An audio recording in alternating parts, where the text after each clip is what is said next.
নরসিংদীতে রেলওয়ের জমি দখল করে গড়ে ওঠা অবৈধ স্থাপনা উচ্ছেদ করেছে বাংলাদেশ রেলওয়ে ভূসম্পত্তি বিভাগ।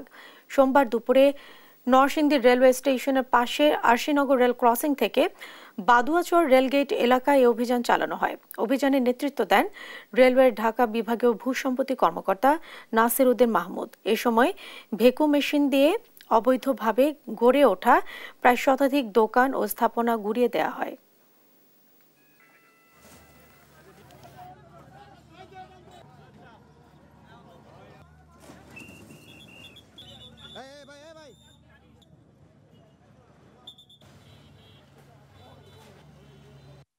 অভিযানে আমরা আরশিনগর রেলগেট থেকে শুরু করে একেবারে আরশিনগর এলাকায় এদিকে গেট বাজার গেট বাজার পর্যন্ত আমরা উচ্ছেদ করবো আজকে।